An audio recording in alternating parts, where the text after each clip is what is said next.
Why don't we go ahead and get started as people are filtering back in. My name's Grantland Drutchas, and I'm a partner at McDonnell, Boehnen, Hulbert, and Berghoff here in Chicago, as well as an adjunct professor at IIT Kent. This panel is covering two different patent cases, Limelight v. Akamai and Medtronic v. Mirowski Family Ventures, both of which are, again, following this trend of unanimous reversals, unanimous decisions reversing Federal Circuit decisions. I'm going to introduce the speakers and briefly summarize the cases, and then we'll go from there. To my immediate left is J.C. Rozendaal, Counsel at Limelight Networks and partner at Kellogg, Hulbert, Hansen in D.C. To his left is Thomas Saunders, Counsel to Medtronic Inc. and partner at WilmerHale in D.C. Following is Professor Cynthia Ho, Loyola University, Chicago School of Law professor, and Professor Timothy Holbrook from Emory University School of Law. Professor Holbrook, by the way, filed an amici brief in behalf of 10 professors in support of the petitioner on the issue of extraterritoriality. In the first case, the Limelight v. Akamai case, that case deals with the thorny issue of the area of divided infringement. Specifically, the Supreme Court found that absent a direct infringement by a single actor, such as under 271A, the defendant cannot be held liable for inducing infringement under Section 271B. Justice Alito didn't exactly mince words in reversing the Federal Circuit, basically stating that the Federal Circuit's analysis fundamentally misunderstands what it means to infringe a method patent. The court rejected the Federal Circuit's en banc holding that recognized inducement liability when a defendant carries out only some steps of a method claim and induces others to carry out the remaining steps.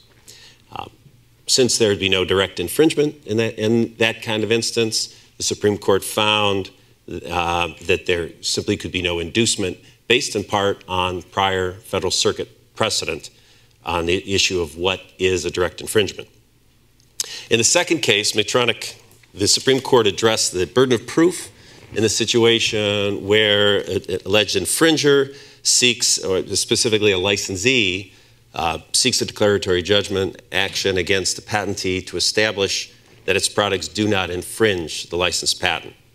There, the Supreme Court held that the patentee bears the burden of proving infringement, bears the burden of persuasion, even though they are the defendant in the action. The court ended up rejecting the Federal Circuit's attempt to shift the burden on the licensee in that situation. Now, just yesterday, I understand there was an oral argument in the Limelight Akamai case back before the Federal Circuit, and I'd ask the two counsel on my left, starting with JC, what happened and what were the issues? Well, thank you, Grant. So after the Supreme Court issued its decision, and even before the court had issued its mandate, Akamai's counsel wrote a letter to the Federal Circuit and said basically that the Federal Circuit should take the case en banc again to decide the 271A issue that had not been resolved by the court when it addressed the Supreme Court when it addressed the 271B issue. Limelight wrote a letter to the Federal Circuit saying that the case should be remanded to the panel, the panel's decision should be reinstated, and we should all go home. The Federal Circuit elected to dissolve the en banc court and to send the case back to the panel. And I think that was procedurally a significant event because it signals, in my opinion, and I'm speaking now just for myself and not for my client or for my law firm, I think it signals that the Federal Circuit is not particularly interested in reaching the 271A issue at this time. The case got sent back to the panel. The panel was originally then Chief Judge Rader, Judges Prost and Lynn. Judge Rader's no longer on the court. There was going to be a mystery judge to be named only hours before the argument. That turned out to be Judge Moore. And so the panel that heard the arguments yesterday was now Chief Judge Prost, Judge Lynn, and Judge Moore. Judges Prost and Lynn had been on the original panel and had already voted in favor of Limelight, which is to say they had voted in favor of a reading of Muni Auction and 271A that says that there can be no infringement unless all of the method steps are carried out, and all of those steps can be attributed to a single party. A single party can be held responsible for all of them. And Judge Moore, I think it's fair to say, was interested in exploring the 271A question at some length. But I did not detect in the other two judges a strong interest in revisiting the issue. I don't know if Tom was there. He may have seen things differently. Yeah, and I should also say I'm counsel for Akamai as well, for the disclosure. Yeah, I mean, I think you had a situation in which you had two judges who were in the original majority who were pretty silent yesterday. And Judge Moore, the new judge on the panel, really asking probably 90% of the questions to both sides. I would say that Judge Moore expressed a lot of concern with a rule under 271A that would leave patent owners defenseless if people are getting together to divide up the claims of a method patent. But a lot of the questions went to the unusual procedural posture and what can and can't be reached by a panel in light of existing circuit precedent versus the thinking more longer term as to what could be done at the en banc stage. I think the term clean slate appeared many, many times in Judge Moore's questions. She kept wanting to say, pull back from the procedural posture and figure out what the right rule should be, and then drill down in terms of what could be done. So, I mean, I think there were some jokes at the end as people were shaking hands goodbye and saying, see you next time, because you know, I'm sure that whatever the panel does either way, you're going to see sort of continued interest in the 271A issue and an attempt to try to straighten out that area of law. Let's drill into the muni auction issue a little bit more. The muni auction case was really the genesis, the primary component of Supreme Court's basis for arguing that the Federal Circuit should honor its own precedent and stick with a single party rule under Section 271A. Now, the Supreme Court seemed to acknowledge that the single party rule may be flawed and may be too narrow of an interpretation, but declined to consider it in any significant detail. And Professor Holbrook, I'd ask, do you expect that the single party rule will eventually go back up to the Supreme Court? And if so, should the court reject it? Yes, it will go back. I think, in response to some of the earlier comments, I think it's not that the Federal Circuit isn't interested in the single-party rule, it's that they've already tried and they know they can't get an agreement on it, right? So I think part of that is what's driving them to go back to the panel, is that they know they're already split. And so now Judge Moore, I'm not surprised, sort of launched into her views because, you know, if you go back and read her decision in Centillion, which deals with divided infringement but in the system context instead of methods, she has an interest in this divided infringement context. So I think she's trying to change things. But I think ultimately, you know, I went to the Supreme Court argument in this case, and they were interested in the 271A issue, right? All of the argument, probably about 90%, was about divided infringement. And then they realized that procedurally we really can't get there. So whether the Federal Circuit takes it en banc or not, I think this goes to the Supreme Court. I think that you would see, in my view, a liberalization of the muni auction rule that instead of simply being in the agency relationship or a contractual obligation, they'll draw more from common law principles of joint tortfeasor liability. But what I fear and suspect we'll get is vagueness as well, right? That they'll simply say, this is how you assess divided infringement.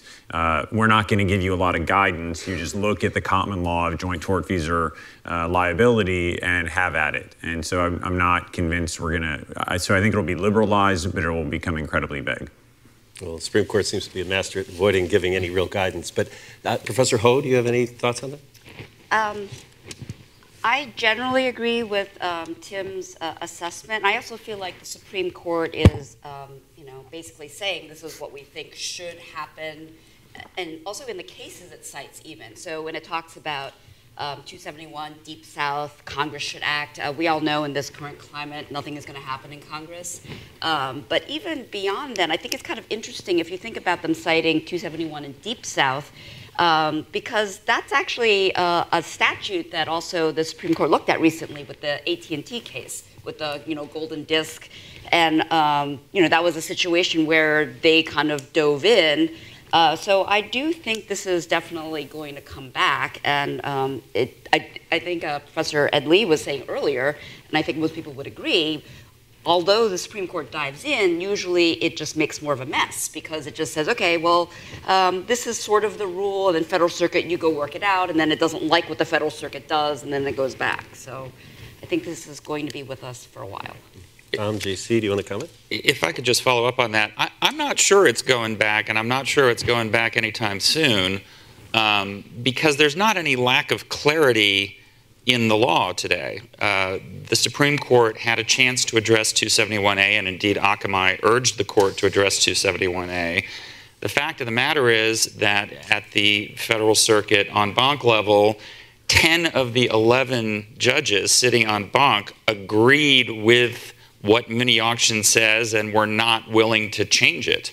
So I'm not sure that this is a situation that's calling out for intervention by the Supreme Court because there's some sort of disagreement about what the law is. But I'm not sure I would characterize what happened in the en banc stage as agreement with the state of the law, as more they were deciding because they were resolving it on 271B as a matter of induced infringement, that they weren't going to disturb what they saw as the state of the law. And so I think that when you have a situation where, yes, Akamai was stating to the Supreme Court, you need to take up the 271A issue, but the Supreme Court was being told by Limelight, by the United States, if you don't take up that issue, the Federal Circuit can address it.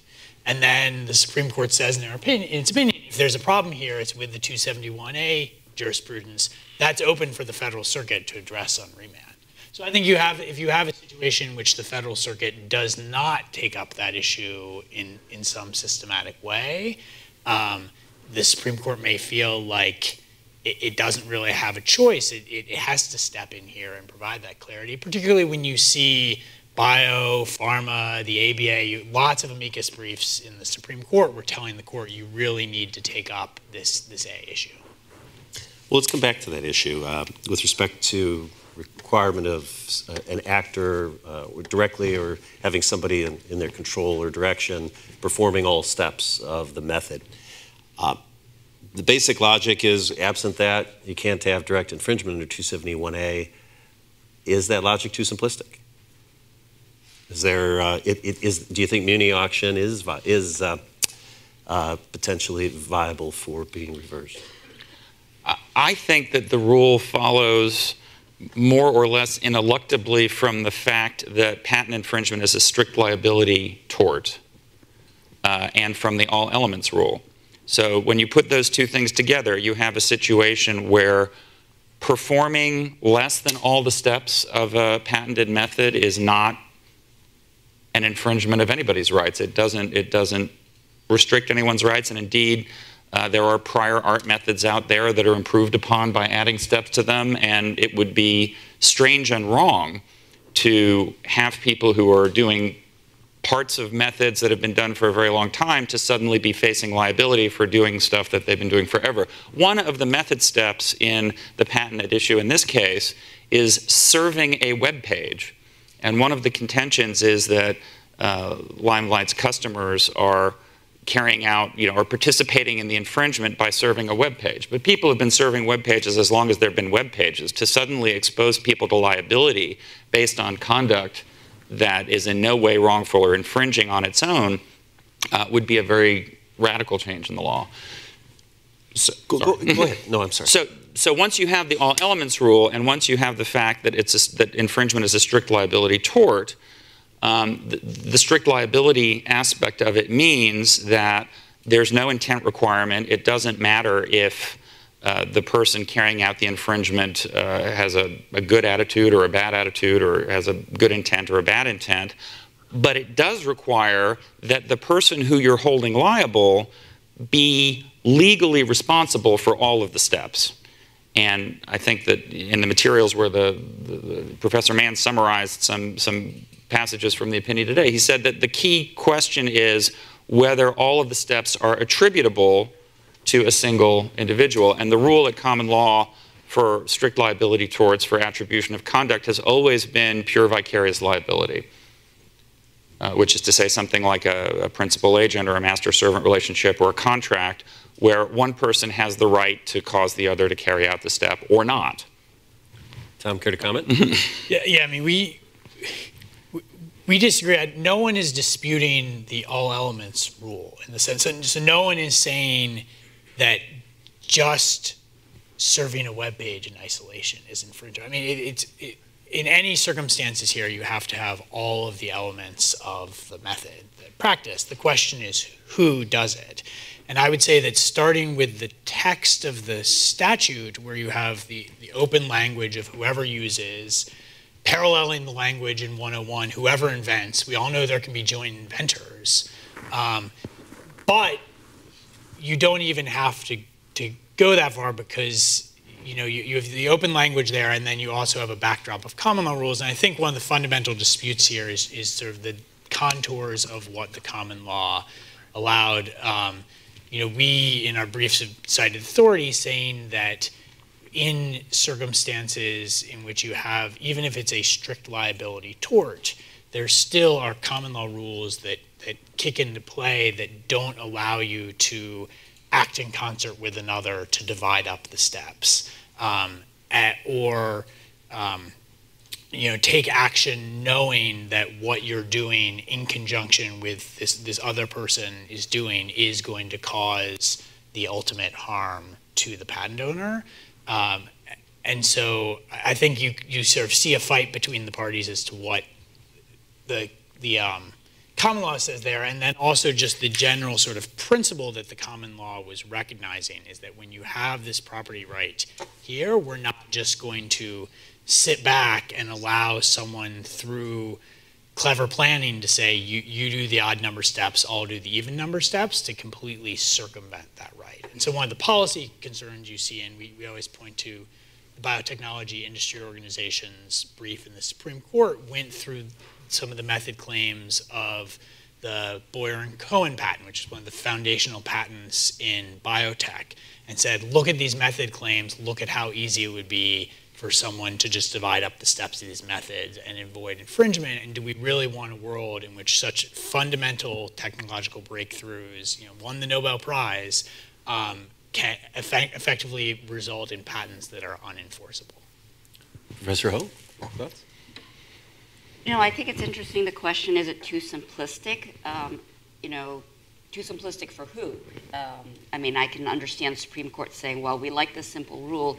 I find it's a little ironic that they're basically ignoring the policy issues here because they have actually, in other cases, not a patent case, but other cases, really looked to policy issues. So the Supreme Court, as we all know, in Grokster, decided, now we have inducement for copyrights. Obviously totally different in that, when we don't have claims, et cetera.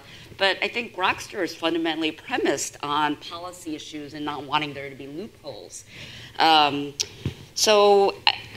Too simplistic for who? I mean, it could be, it's very easy for them to say, you have to do all these things, and therefore we're just not going to deal with the policy. But there are serious policy issues, and I think it goes back to, if Congress isn't going to act, should the courts really be completely prohibited from acting on what seems like a vacuum in terms of protecting patent owners' rights and fostering fundamental patent policy? Professor Holbrook, is the muni auction single actor rule too simplistic? Is it vulnerable? I think it's vulnerable. I don't think it's too simplistic. I mean, I absolutely agree that what we're trying to determine with direct infringement is who should be held liable, right? And so the idea that all the steps of the method or all the limitations of any claim have to be present and for there to be infringement that's just basic foundational law. So the question is, when should all of those activities be treated as if this one person has performed them, even though more people have performed them? So I think calling it simple is also, it's not. When you go into the idea that if you look at agency relationships or contractual obligations, that can be tricky. But I do think that, shockingly, the Supreme Court at the argument was worried about policy. Shockingly to some in the room, probably, they were worried about a lack of protection for patent owners, right? Since everyone seems to think the Supreme Court is very anti-patent, they were very concerned that there were going to be patents that would no longer be enforceable under the muni auction rule. And so I think that's what's dancing around here. But I do think they believe that sort of the broader concept of joint tortfeasor liability are what should govern, not this sort of formalistic either agency relationship or contract, right? That should be broader than that to some extent. How much broader, we don't know. But that, because 271A is strict liability, that goes to Judge Moore's tension yesterday in the argument, where a lot of the joint tortfeasor common law principles say, well, they have to know that they're causing a harm. Well, how can you know in the patent context if you're causing a harm if you're not aware of the patent? So is it really just enough to say that you are trying to make sure people are performing the steps without any sort of knowledge that that step is actually inflicting some sort of tort? And so that's the tension of going to the joint tortfeasor concepts. And that's what Judge Moore was struggling with yesterday, is then do you somehow, through the back door, bring in an intent and knowledge requirement into 271A that has never been there and in a lot of ways shouldn't be there. So I think that's the rub with trying to figure out how do you broaden muni auction if you think that's the appropriate road to take.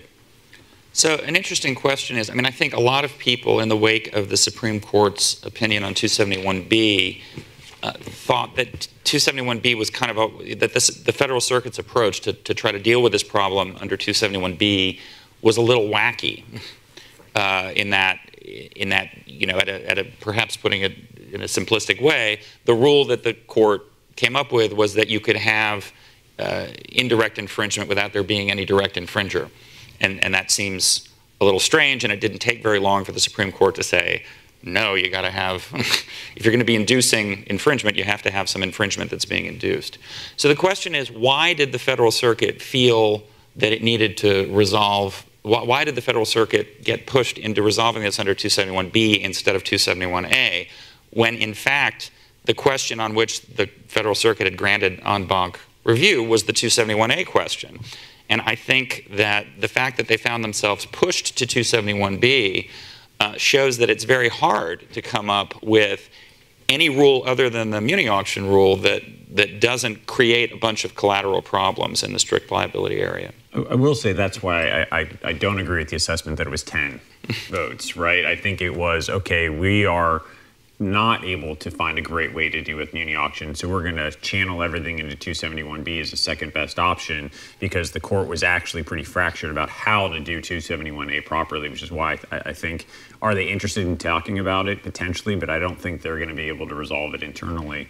So I think when you look at the extremes of what Judge Newman said in the en banc decision versus what Judge Lynn was saying, think about all the possible permutations that you could come up with along that spectrum, and you get a lot of difficult policy making that has to go on when the court's going to step back and try and say we're not doing policy, right? So it is also worth remembering that this is a problem that really presents itself in the context of method claims in a way that it doesn't or hasn't so far in the context of apparatus or system claims, because if you're building an apparatus, you know, you build most of it, and then the last person adds the last piece that completes the apparatus, then that last person is an infringer, and you know, there may be contribution or indirect inducement of that infringement.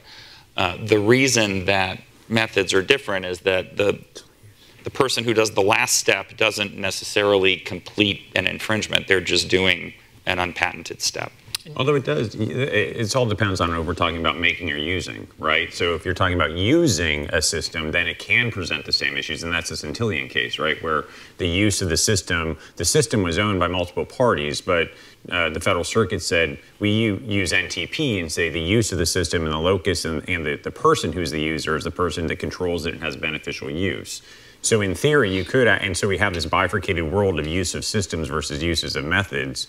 In theory, one way to reconcile this is to reject that bifurcation and say, we determine the use of a system by who controls it and who has the beneficial use of the system, and thereby ignore all of this divided infringement stuff. So I think there is a way of blending the two together if you take the Centillion approach and adopt that for methods, some of this goes away. I'm not saying that's the best answer. There are problems with the control and beneficial use test, but it is a way to get around the divided infringement context in a different way. And I think, in my heart of hearts, some of that is what was driving Judge Moore's questioning a little bit too, in that she wrote Centillion, and so she's quite aware of that bifurcation between the two. Is this really a claim drafting issue? Is this something that can be, at least prospectively or even retrospectively with supplemental examination or something, be addressed and corrected in claims? I think not at all. And one of the points that Akamai has been making throughout this case is that this is, I mean, it hits especially hard on innovations that are inherently cooperative, that are themselves explicitly drafted to have more than one person working together. But the loophole that would be created in 271A, if you're just looking at the very narrow agency or contract test, can hit any method claim for which the steps can be divided up. Because what you've allowed here is for you to say, well, there are 4 steps here, you do 2 and I'll do 2. And that loophole, I think, is what is so threatening, because that really isn't an issue that claim drafting can fix. Well, I think there is a lesson for claim drafters in that you ought to write your methods so that they can be, at least in principle, carried out by one person. If you have, you know, again, in the very case that we're dealing with here, the Limelight case, Akamai case, the patent, one of the steps is tagging an embedded object, which basically means changing the sort of the IP address for the embedded object. That is something that, again, is also said to be done by the customers. It would have been easy enough to write the patent to say receiving a tagged object, right? Because everything else is done by the content delivery network. That is, you know, that ought to be claim drafting 101. And to write a claim like that in a way that it requires 2 people to do it, when you could just as easily have done it from the point of view of a single actor, I think would resolve most of the problems, if they're, you know, to the extent they're viewed as problems. But some of that, I think, would be a technology issue too. So, like, I think in the example here, maybe they could have written a better claim, but sometimes just how things develop, people come up with different ways of splitting things up. So what's all controlled by one entity today, and, you know, tomorrow, you know, 10 years from now, it could be multiple. So I think claim drafting can help at the margins, but not entirely fix the problem. Any thoughts, Bruce? That was my thought exactly. I think that for a good chunk of these problems, it can be a claim drafting issue. I think I would be shocked if anyone is drafting a claim like these claims are today, given all the litigation that's happening. So I think it can go a long way in dealing with the situation, but I don't think it could completely solve the problem for the reasons that Cynthia stated, that either technology or, you know, we all assume constructive knowledge of patents, right? So if someone actually does come upon a patent they're worried about, can they then somehow construct a way to avoid the particular limitations as drafted? Then that kind of gamemanship still remains potentially a problem. Yeah, I'll give a concrete example, a method of co-administering 2 drugs for a therapeutic purpose, and that on its face can be drafted in a way that's performed by one person. But 2 clever people can come in, say you administer the first one, I'll administer the second, suddenly there's no infringement here, and the patent owner is not getting any benefit from disclosing that invention. I think the therapy issues for this kind of implications of this case is particularly a concern, the pharmaceutical therapies. I agree with you. Now, the Supreme Court, in its decision, largely acknowledged it was creating a loophole that you could drive a bus through and castigated the Federal Circuit for trying to address it.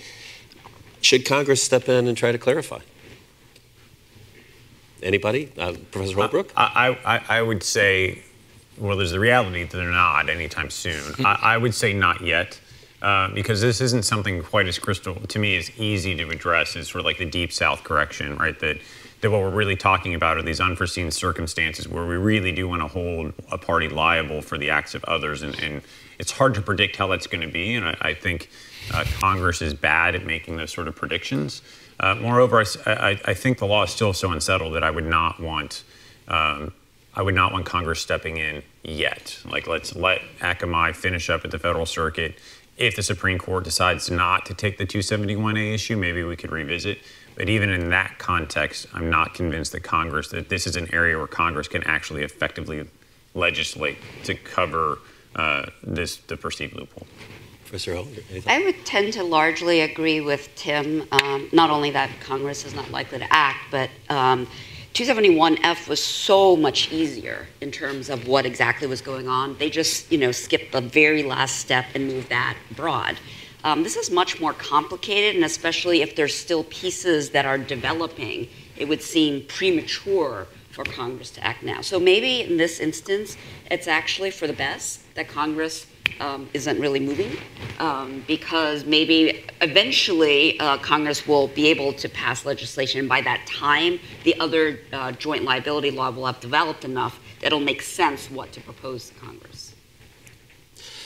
Now, in criticizing the Federal Circuit, Justice Alito stated that the Federal Circuit's view of not requiring a single actor would deprive Section 271B of ascertainable standards. If a defendant can be held liable under Section 271B for inducing infringement, for inducing conduct that does not constitute infringement, then how can a court assess when a patent holder's rights have been invaded? And I'd ask you, Tom, do you think that that criticism was fair? No, I don't, and I think that the Supreme Court's decision has a very, very puzzling paragraph in it that I think reflects a fundamental misunderstanding of what the Federal Circuit did, because just as Alito says in there, one of the problems with the Federal Circuit rule is it allows inducement liability when not all the steps of a claim have been performed. And he says, so what if someone's performed just one particularly important step, and this is terrible, we're going to have liability here? And I have to say, I just have no idea what Justice Alito is talking about. The en banc court said multiple times that every step of the patented claim has to be performed. There's a question as to who is performing it. And I think that goes to sort of the clarity and ascertainability here is if you had a rule that is inducement of every step being performed, I don't think you get into these murky areas that Justice Alito is talking about, and I think there may have just been a misunderstanding there. You're looking at me like... I don't think there was any misunderstanding. I think it was, again, this comes back to this question about the all elements rule. What you've just said and what the en banc court said was that the elements are being performed by somebody, and yet we're going to hold people liable for inducing infringement where no person is responsible for carrying out all the elements. So under those circumstances, there's been no invasion of the patent right in a way attributable, in a way that anyone is responsible for. So if no one can be liable for the infringement, how can it make sense to be liable for inducing this thing that isn't an infringement? Right, and I guess that's where I saw that's the fundamental piece of the statute that's just missing from the Supreme Court's opinion is 154, the right to exclude. So I understand that you can come and say, oh, there isn't the direct infringement if you have the single entity rule and you're looking solely at 271A. But to say there's no invasion here, I mean, you have the general grant, what existed in the statute without 271A for basically a century in terms of the right to exclude someone from using your method claim. And so that I think is the property right that you're talking about. You have the right to exclude the use of those steps of the method. And even if you accept the Federal Circuit law narrowing who is held liable under 271A for that act of direct infringement, I don't see any incoherence with saying if that's the property right, then the person who's inducing, you do A, you do B, you do C, go do it. I mean, it's causing the same harm to the patentee, and in the inducement situation, you have somebody who clearly is the driving force behind all of it. And so I think that was just one of the arguments that was made in the case that the Supreme Court just didn't take on at all. Professor Ho, any thoughts? I guess I tend to view it as, traditionally all steps performed by the same person So I guess I'm more in agreement with JC that I think the Supreme Court was a bit harsh, but I can kind of see where it's coming from.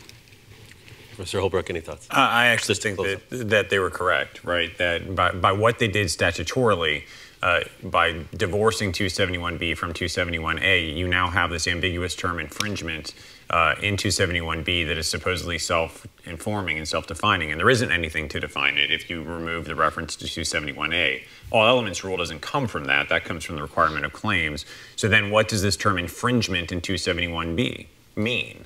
Well, we don't know, right? It doesn't give any reference points at all. And so, in fact, the brief that I wrote was based off an article that I wrote that explores this, that one, what they do is they sever any extraterritorial limit, right? 271B has no territorial limits, so that suggests something is weird about what they did, that Congress contemplated that 271B is a derivative provision, not something that's freestanding. And two, Deep South itself specifically says that courts are not free to create new forms of infringement, that this is statutorily authorized by Congress, and that was part of their call in Deep South for Congress to act, is that you don't have the power to recreate or define infringement in some freestanding way, in a way that you think it does. That's what would have to happen here, because if 271B, the term infringement in 271B is tied to nothing else, we've got to give it meaning. There's nothing to give it that meaning. So I think Justice Alito was actually completely correct in assessing that it was standardless. And the one response I'd have on the extraterritoriality concern is if you tie it to 154, if you tie it to the statutory provision that is the right to exclude, that provision itself has the in the United States. But then you undermine all the clear congressional intent to actually have some extraterritorial reach, right? Muriel, the Federal Circuit recognizes that. They amended 271C to add a territorial restriction and didn't do it in 271B. So then your response would go too far, right? In that only things within the United States would seem to be tied to inducement. And so, the 271 provisions have all been related to each other. I've never seen a suggestion that it somehow relates back to the general grant in 154. Right, 271 defines the acts of infringement, and so I don't buy that statutory argument, and I think it could actually go too far given what we have surrounding 271B. I love the debate here, but we have another case that we have to get to. In the interest of time, I think the debate could go on forever. Honestly, the Medtronic case, the burden of proof on declaratory judgment actions regarding infringement. Will the Supreme Court decision have an impact on DJ actions? And in DJ, in particular, DJ actions and patent disputes, and will it be more or less threats over time? I think that it will have an effect, but I think it's at the margin in the sense that first you have to remember this is about burden of proof on non-infringement. It doesn't affect the burden of proof on validity. So the sort of framework for taking a license and then bringing a validity challenge anyway, that was really set in motion by MedImmune. And then it also doesn't have any effect on situations in which there was a counterclaim. So the non-licensee situation in which there was a counterclaim, the Federal Circuit itself had said in that situation where you have claims going both ways, the burden is on the patent owner. So I think this is just at the margin in the suit where someone wants to take a license and then challenge non-infringement, challenge on non-infringement grounds. It does make it a little easier for that person because they know that ultimately the patent owner is going to bear the burden of proof. Professor Holbrook, any thoughts on of its impact on? I don't even think it'll have much impact on the margins, right? So when the Federal Circuit decided this case, I sort of scratched my head and thought, what are they doing, right? Because it was, as the Supreme Court ultimately said, DJs have always been viewed as procedural, not substantive, right? Just to suddenly switch to do this burden shifting, I was stunned. I never would have guessed that. It was right. So, and the fact that the Supreme Court then granted cert fairly quickly, I don't think there's been any sort of reliance on this case to some extent. So I don't see it really in shifting the way that people are behaving. Now, that's for me standing back and looking in, right? But I view this as a blip that the Supreme Court quickly stepped in and intervened, and I don't really see it shifting the dynamic. Professor Ho, any thoughts? I tend to agree. I don't think this is going to make a big impact. I haven't done any empirical research on this, but I would strongly doubt that most licensees would bring a suit challenging solely non-infringement and not validity at all. So given that, I think it's not going to change much. JC? Well, when I, like Professor Holbrook, was puzzled when I saw the Federal Circuit's decision and thought that it had been pretty well settled that the patentee always has the burden of proof even in a declaratory judgment action.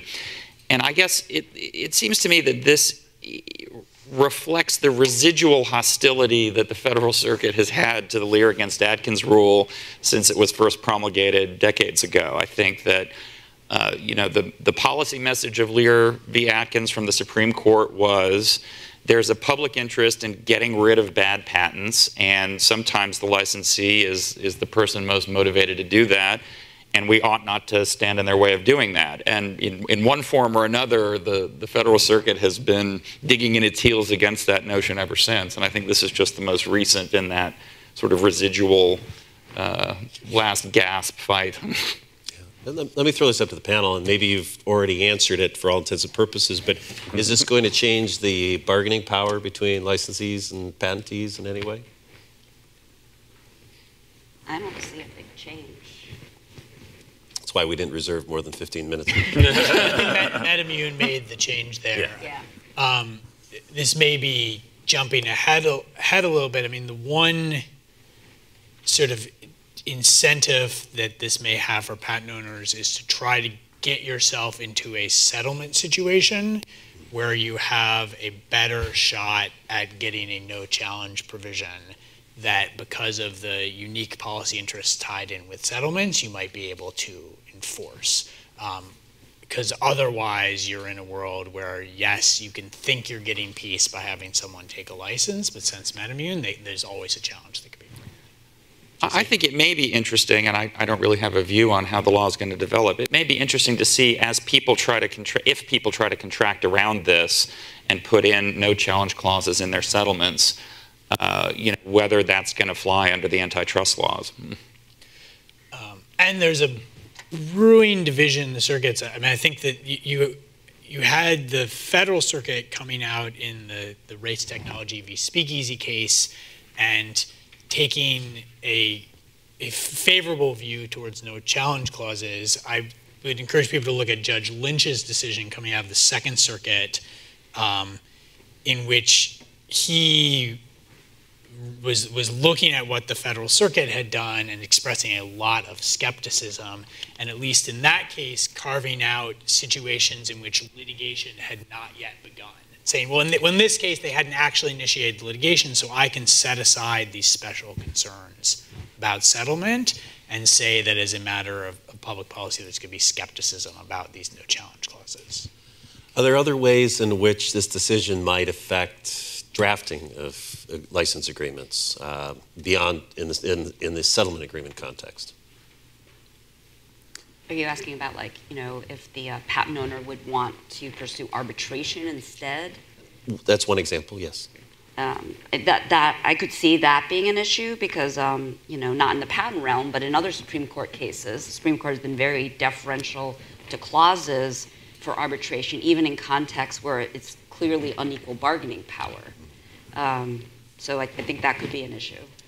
And I think this is, sort of this odd confluence of two competing policy interests here, right? That in every other context, the Supreme Court makes clear we like settlement. We want to make sure that things get decided. There's value in finality, which would tend to say that maybe we should channel some of these into arbitration. And in arbitration, you can play with burdens of proof or whatnot. But at the same time, you do have Lear and MedImmune, with the Supreme Court clearly interested in making sure that patent validity challenges are brought to court, that those aren't immunized by some sort of private act, because there's great public value in having invalid patents knocked out. And so there's, in this context, a significant tension there, right? And I think that's what's driving a lot of these challenges, these no challenge clauses, or even penalty challenge clauses. You challenge, your licensing fee goes up triple, right? And I think the Federal Circuit, again, given their sort of resistance to Lear in some extent, seems more willing to take those. But the Second Circuit and even pre-MedImmune regional circuit case law made it clear that those types of provisions were simply void. So I do think those issues in a post-MedImmune world may pop up. But again, that to me is MedImmune. It's also all care on the trademark side, right? That's what's driving that dynamic. This case is just sort of like it'd be good to pro case to teach, right? As the professor stated, but so it is an interesting tension between the two policies.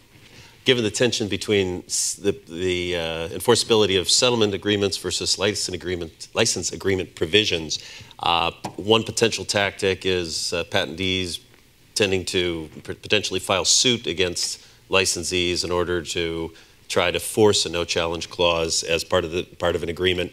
And the Federal Circuit's upheld those kinds of clauses in the context of the settlement area, as you mentioned.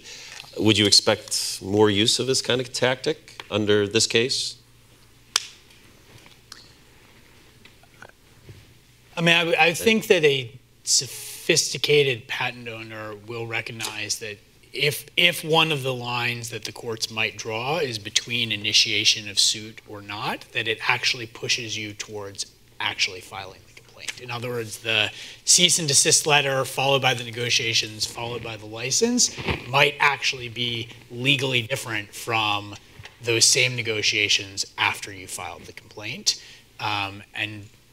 And so under those circumstances, it may be the prudent course for someone in that situation is to, and wants that clause to be enforced, is to have the litigation underway. One of the other things, though, is that we should also remember, too, in all of this, it's bargaining. And so a no-challenge clause depends on having both sides agree to that.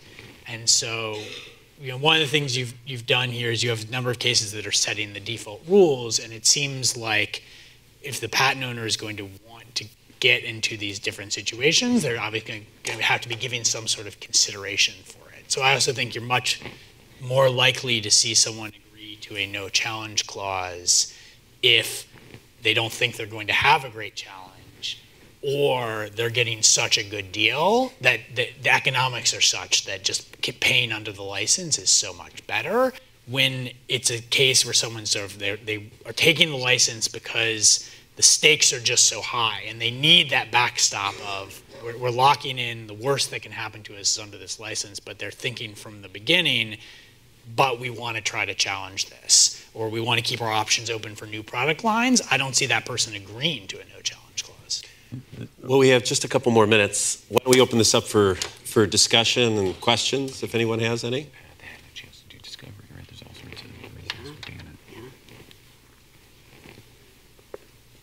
Any questions at all?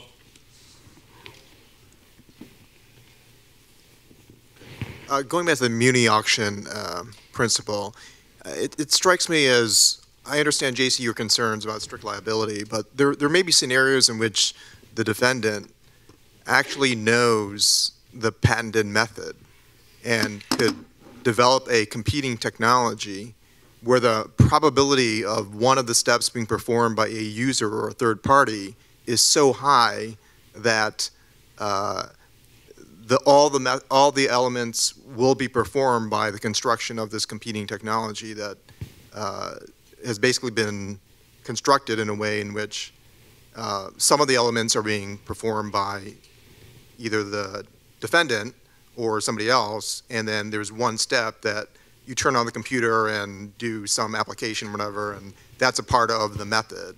And I think that's the kind of scenario in which there seems to be a loophole, because the defendant knows, well, at least arguably knows, that they are designing a competing technology that will, if you add up all the participants, will have all of the elements of the patented invention of the plaintiff here, let's say. Well, I guess, when you start talking about attribution rules that are based on fault, and there's been some talk about common law attribution rules, they all require, except for the ones that are pure vicarious liability where there's a right of direction and control, they all require the knowledge that the thing that you're inducing is harmful conduct.